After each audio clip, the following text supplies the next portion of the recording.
Good morning, everyone. Thank you for coming. State Representative Dan Ugaste, 65th District, covering portions of Kane and McHenry County. I am joined today by my colleagues, Representative Mark Batinick of the 97th District, Avery Bourne of the 93rd District, and Norine Hammond of the 95th District. Today I'm here to talk about the ongoing state of emergency in Illinois as so declared by the governor, the overreach of executive power, and the protection of our representative democracy. Emergency is defined in the dictionary as an unforeseen combination of circumstances or resulting state that calls for immediate action. It's also defined as an urgent need for assistance or relief. For the last 20 months, we have had one person rule our state, operating under a continual emergency declaration. In fact, to date, he's made 91 such orders. That's 91 times that constituents, business owners, and families and the entire legislative body have been silenced. The governor has relied on what has been deemed ambiguous legislation or an ambiguous section of the Illinois Emergency Management Act to issue continuous emergency declarations and exercise authority he otherwise would not possess. I have filed legislation to address this problem. It would ensure the legislature is involved in determining how our state is run. My House Bill 843 would guarantee executive power is kept in check and that the legislature is not denied its role in governing the state. It's important that as members of the legislature, we are able to act on the concerns of the people in our district, in governing at all times, and only in the most extreme circumstances should the executive authority be allowed to, or the executive be allowed to act alone. As lawmakers, we have a job to do, and that is to be the voice for our constituents so that they believe that their views are represented. How the current health situation has been handled is not how our system of government was intended to operate, nor as our system of checks and balances has been meant to function. By the continual rule of executive order, the people have had no voice. Ladies and gentlemen, our citizens have gone to war so that the people could have a voice. Good men and women have died. Our own state government should not ignore this fact. I have made several public and private requests for this bill to be heard. In fact, this goes back to the spring of 2020 when I first started asking our legislative leaders to bring us back so we could address this situation, this healthcare crisis, with the governor and have input as into how the state would address it. It was ignored. It's also not the first time I filed a bill on this issue. House Bill 5790 was filed in the 101st General Assembly, and it would have put, just like this bill, an immediate end to continuing declarations of emergency power for the same emergency beyond 30 days. We need legislative input in these matters, and yet it was not allowed a hearing. Despite my best efforts, the Democrats have still not signed on to this and have not allowed me a hearing. These actions, or the lack of actions as the case may be, that of the governor and the majority party has denied a co-equal branch of government and the people their voice to be heard in this state. I ask, what is it going to take before they join me in protecting our system of government? Now I'd like to turn it over to Representative Mark Batinick. Thank you, Dan. Mark Batinick, 97th District, Plainfield area. I wanted to start by just giving everyone a little bit of an idea of where I've come from on this entire issue. 2 weeks ago, actually 2 weeks ago, just about right this moment, I did a radio show. I decided to buy radio time to talk about some more of the nuances of the issues facing us, COVID and many other things. And I bought a radio show to talk about the importance of vaccinating people who are pregnant, which I can tell you was kind of shocking for the base to hear. But I tell that story just to let you know that in terms of following science and data and what's important, no matter where that leads us, I think that's where we need to go, and we need to do it in an open matter. I'd like to anonymously quote one of my Democratic colleagues who said, we may all come to the same conclusion, but we need to do this publicly and transparently, and clearly we haven't done that yet. So we're not here today to call for any very specific changes to any way we've gone down this path. We just want to do it publicly, the path that we choose on a moving forward basis. And it's really a process argument. We can't accept a process simply because we like an outcome. That outcome might change. You look at other states. I don't think the governor should have the authority to do nearly 2 years of 30-day emergency orders and do all these rules and mandates any more than I think Governor DeSantis in Florida should be doing, mandates saying that you can't add the layer of protection of masks at the local level, right? That's not the way it's meant to be done. We're meant to have a legislative input for a reason.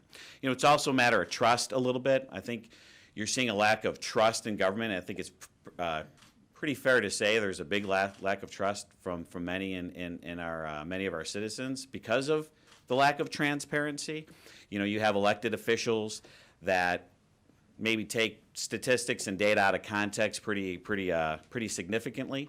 And if we were to have a more open and transparent process, I think you'd probably have more compliance with what we're doing and more trust. And in my most recent letter to the governor, in my original discussions with the governor, I always said we need to have public buy-in. The things need to make sense to people. And right now I feel like we're losing the public buy-in on the pandemic and how to move forward.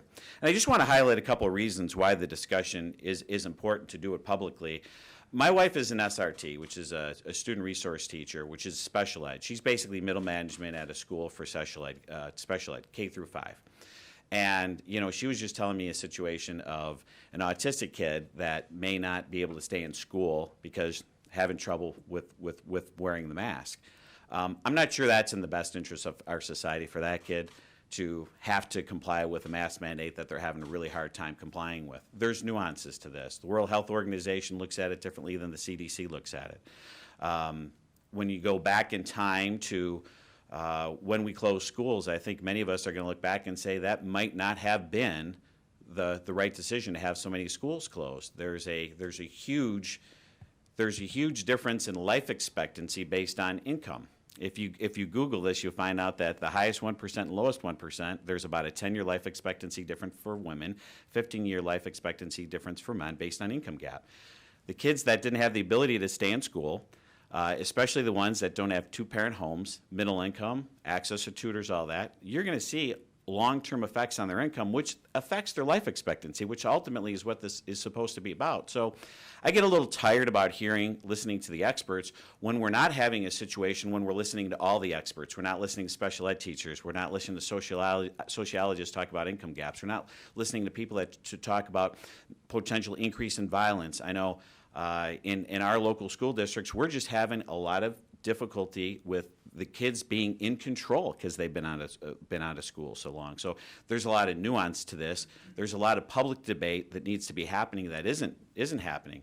And probably one of the biggest issues that I get asked in my district office is about a mandate for kids to go to school, vaccine mandate for kids to go to school.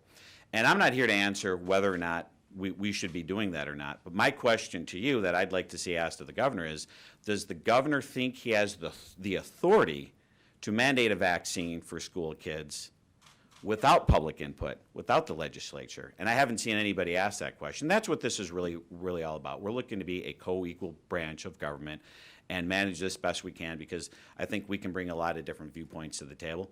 Once again, it needs to be done publicly and transparently. And with that, I will turn it over to Representative Avery Bourne.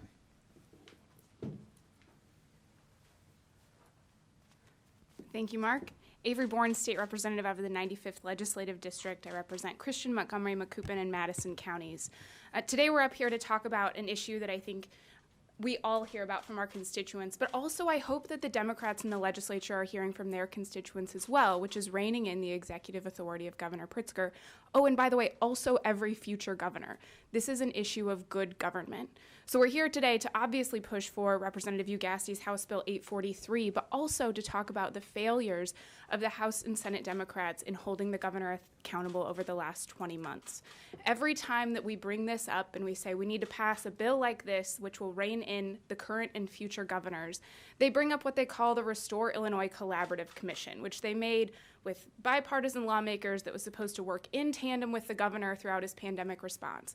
We have yet to see any kind of teeth to that commission. They haven't introduced legislation. They haven't held any hearings in person. They haven't come up with any real restraints on the governor's authority, and we haven't seen any real reports from them, which is one of the reasons we oppose the continuation of that commission. We don't need a Restore Illinois Collaborative Commission. We need to restore a co-equal branch of government's authority, which is the legislature. We are having in-person hearings today. I just came from one and came from another one. We can do this as a legislature to hold the governor's staff accountable, the agencies. We've had issues, everything from, of course, IDES and unemployment to ISP and FOID, right? We have seen many, many agencies that need to be held accountable along with the governor's continually issuing these executive orders.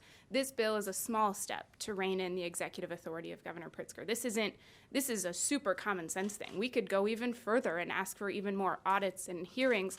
This is a first step that makes a lot of sense.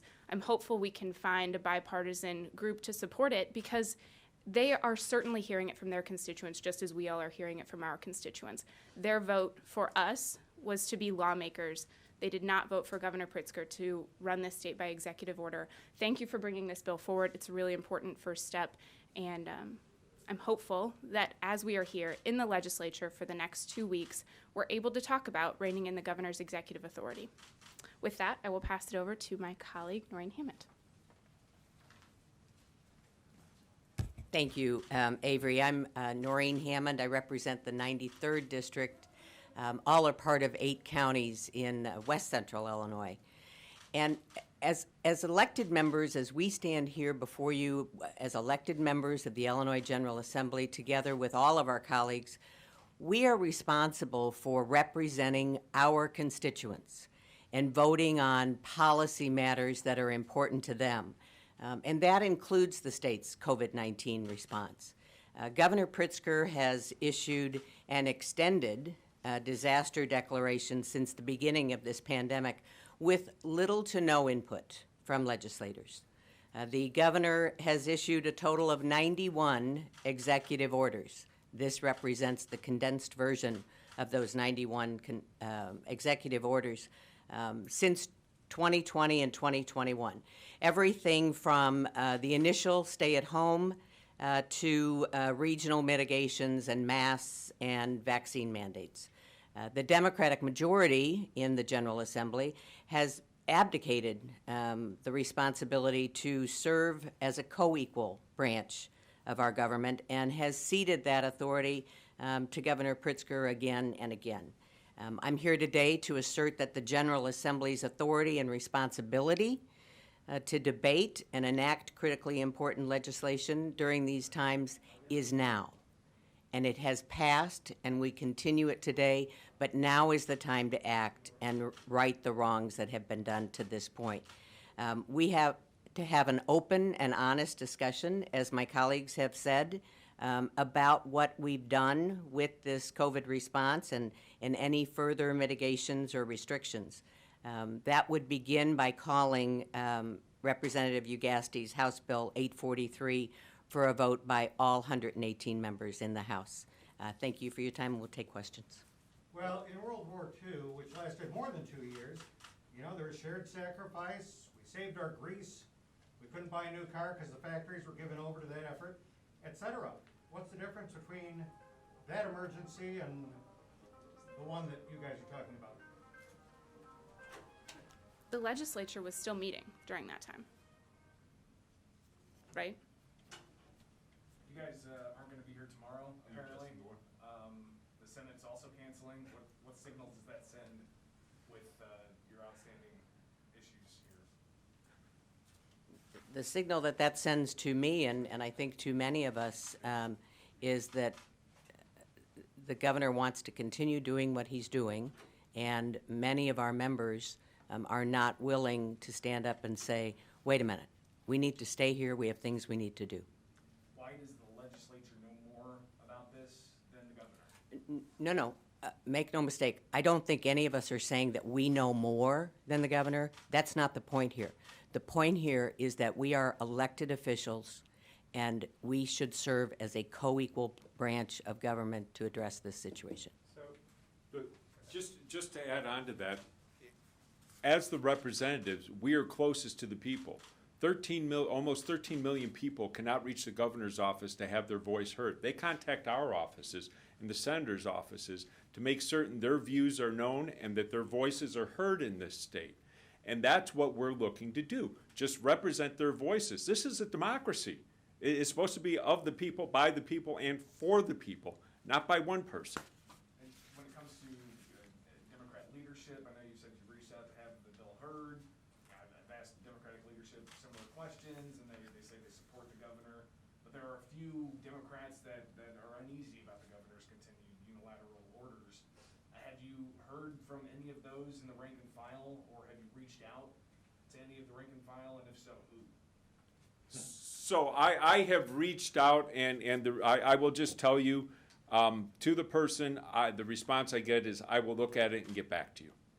And despite the fact that I brought it up at least 3 times and now on the floor and have now had a press conference, and I'll let you know if the answer ever changes. But as of right now, that's the only response I get. Co-equal branch, I'm sorry. Let me just finish this question. I think the reason they're going as it is because it's dangerous politically to take votes and take stands. So I think they're looking at the politics of it instead of the policy of it, would be just my viewpoint of what I think is happening here, right? So it's a lot easier to be on both sides of the coin if you don't have to put your, hit your button and put something on the board. Well, co-equal branch of government, I understand that, 118 and 59, I understand that. Well, why not go the other way? Have a statewide referendum on some of this stuff. Really, let we, the people, decide. Not you guys. Me. Well, I filed a bill multiple times about allowing more citizens input via referendum, so we would have to call that bill first. So that would be a constitutional issue. But this is an issue.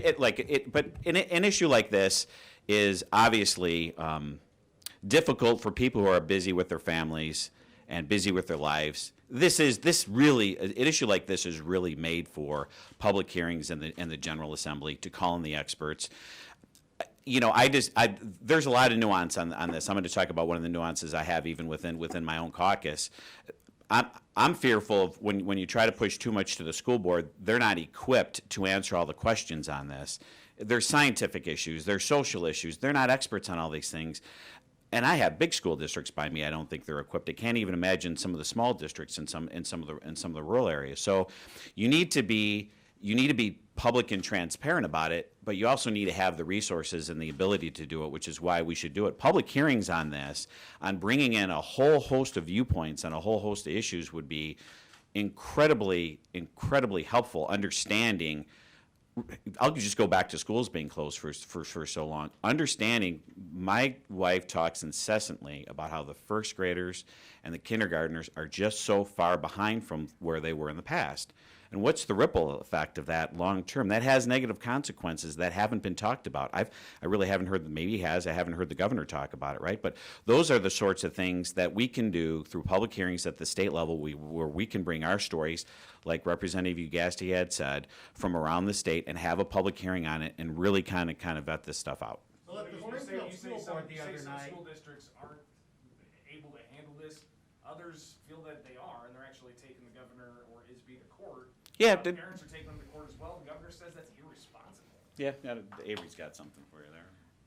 So I would say on this issue, it's really a shame that these local governments are having to go to court to get clarity.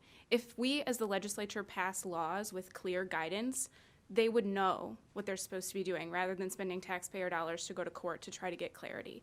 This is as Representative Hammond said, a complete abdication by the majority in the legislature in order to not give clear guidance to schools, in order to not give them the information that they need. I serve on all of the education committees. We've yet to have a single hearing on this. We have asked and we have asked and we have asked to have a hearing on schools being open, to have hearings on school responses, on school guidance, and we've heard nothing. That is an abdication of our responsibility, and that's a total disservice to every single school district, big school districts, small school districts. It's creating a divide between the school boards and the parents because the school boards feel like they have to uphold the governor's order. They're not given clear guidance. They want to represent their parents. This being done only by the governor is doing a disservice to every parent, every student, every teacher, every school board member. They should get very clear guidance and hearings from the legislature. Well, the school board in Springfield the other night, some folks were saying, this is Nazism, this is Jim Crow, and it's a slippery slope, etc. You guys, the school board, don't deserve to have your jobs, and the vaccine is just a fraud meant to prop up Big Pharma. I mean, do those opinions belong in this great debate? And by the way, maybe they're right. Maybe they're all right. Yeah, I want to hit this. You know, so this is the trust issue that we talked about and the lack of trust. So I see a lot of you can Google it. A lot of people pushing that 99% of the people that are dying from COVID are the unvaccinated. Right? These are former elected officials. I saw a tweet the other day. Oregon does a really nice job of breaking down COVID more than we do. They do a couple of decent things that are different things. They actually break down vaccine breakthrough deaths and COVID breakthrough deaths. Now, it's not 1% recently. It was 19.3% in September. It was 23.2%. In August, it was 19.8%. Massachusetts recently reported 45 deaths from breakthrough cases, okay? If 1% of the deaths were breakthrough cases, that would have meant in that particular week 4,500 people died in Massachusetts. It's not true.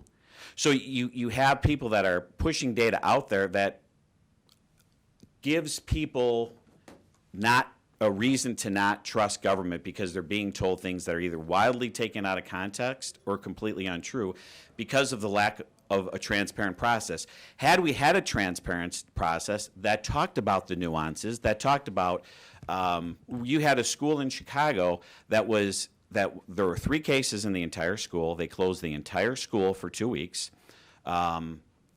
The people that were allowed to stay were only the vaccinated kids, and the kids that had previous infections weren't allowed to stay. Well, the Israeli data shows us that previous infection is probably stronger than the vaccine. So if you're following the science, I don't know why those kids were denied the right to go to school too. So you have all these things that people can hang on to, that they can extrapolate and run in a different direction. If we were being more democratic, more American, I don't think you would have the kind of pushback like that you had. I think that is a symptom of the problem of us not meeting and doing things transparently. So to what extent is you say the General Assembly's been sidelined, but to what extent is it just a sort of tacit approval for the existing laws that allow the governor to do this? Anyone can add on. I would just say this. Tacit approval is not appropriate in this situation. That does not allow for public hearing and debate that the people of the state get to see and hear and know that their viewpoints being considered and heard by the people making decisions. It's still just allowing one person to rule and not allowing the people to have their voice heard and have the information being brought before everyone and making certain those who are making the decisions are aware, in fact, of all the information. So that's the problem with just doing it that way. And with that, we see the guideposts have moved, the goalposts have moved all throughout this. You know, the governor's still not able to tell us what number is going to let the masks come off. Yeah, my letter just asked for metrics. The letter I had, my most recent letter, I was like, you know what, it gives buy-in, it gives people a goal. I think the most recent thing was, maybe by the holidays. It probably should be a goal deadline, not a date deadline, right, or a metrics deadline. Even if it's like, hey, this is what here's where we are now, right? Things obviously could change if the data changes, but if we get below this whether it be positivity rate, case rate, hospitalization rate, or a blend of everything, it's always better in situations for there to be a hard and fast goal for people to realize what they have to achieve. Otherwise, they feel like it's just a never-ending train of rules. Every time we asked the governor about this last year and this year, he said lawmakers could come back, they could come to session. I'm not holding them back. Clearly, both leaders didn't want to bring you back, and it doesn't seem that that's going to happen because we're back here right now, and guess what? You guys are going home tomorrow. So every time you come in, it's like, who cares? Just go home. What's the point if nothing is done? And again, I think it goes to what Representative Batinick said just a bit ago, that many of our colleagues, unfortunately, are not willing to take a stand politically. So I think that that's what's holding it back. As you know, there is a super majority in the House and the Senate, and so somebody with some stature has to stand up and say, this is what we're going to do, and we're going to meet, and we're going to talk about it. Also, that's such a non-answer from the governor. He has the authority to call us back to special session. He could do it in a heartbeat. He could bring us all back and say, I want you to pass laws that allow for this COVID response. He could do that for anything. He could say, come down and pass a law to fix the IDES backlog. Come back, fix ISP's backlog. He could do that. But additionally, that's why this bill is so important. Because for 20 months, they keep saying, oh, the legislature could do it, or, oh, we think the governor's doing a fine job. This requires it. This requires after 30 days of an emergency, the legislature has to do an up or down vote, some kind of plan moving forward that allows for public buy-in, that gives people a sense of where we're going. Because 30 days of an emergency, fine. But after 30 days, and then every 30 days thereafter, there needs to be accountability so that there isn't this response from the governor of like, well, they could do it, and then the legislature saying, well, the governor could do it. There's a firm date in law that says this is what will happen. You may remember that an outspoken lawmaker had lawsuits. You're saying there's not political will to do these things? Finish this first, real quick. You may remember that an outspoken lawmaker had several lawsuits against the governor over the same exact thing. Are you all aligning yourself with what the original argument was with Darren Bailey? Or is this just seeing that it's been extended so many times, this needs to stop? I think this is an outcry from our constituents that there needs to be a constraint on the executive authority of the governor. It's apparently not clear enough in statute, so this makes it crystal clear. One more really quick, wrap it up. If you wanted to respond to that. Just quickly, the reason I filed the bill is I was hearing from my constituents, and not only were they saying, here's what we think and what we want you to do for us, but why aren't you doing anything? And if I can't be heard, if I can't have input into the situation, I looked around and I saw what the other states around us are doing, and similarly situated states. I didn't look at every state, but I did a survey of their laws and saw that almost all of them in this area, you have to go back to the legislature to continue an emergency order. It's not just automatic. The executive gets to declare an emergency still exists. Therefore, I'm going to continue to act alone. Yeah, let me add a real brief to that. I think there's a difference between, and I honestly don't have every lawsuit memorized, but I think there's a difference between what I believe those were about, which was flipping some of the rules, versus we may all, I'm going to quote a Dem legislator again, and honestly, we may all come to the same conclusions. We just want to do it publicly and transparently. So along the way, we may have come to very similar conclusions to what the governor has done at times, but we just want to do it openly, publicly, and transparently with more input. So you've said a couple of times there might not be political will to take on these tough issues, but I mean, we've seen some pretty large, complex, tough issues in the past year and a half.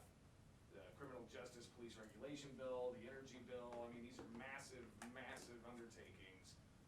Is it really just a lack of political will, or what do you think is really behind this? Behind the lack of action from the legislature? I think the agenda of the folks on the other side of the aisle from us has been marching the state further and further to the left and becoming more and more progressive, and doing something to hold their governor, the head of their party, accountable is not something that they're interested in. I think that you've seen their priority is making our laws more progressive, more liberal, rather than actually standing up and saying this is the role of the legislature and we're going to stand up to the governor.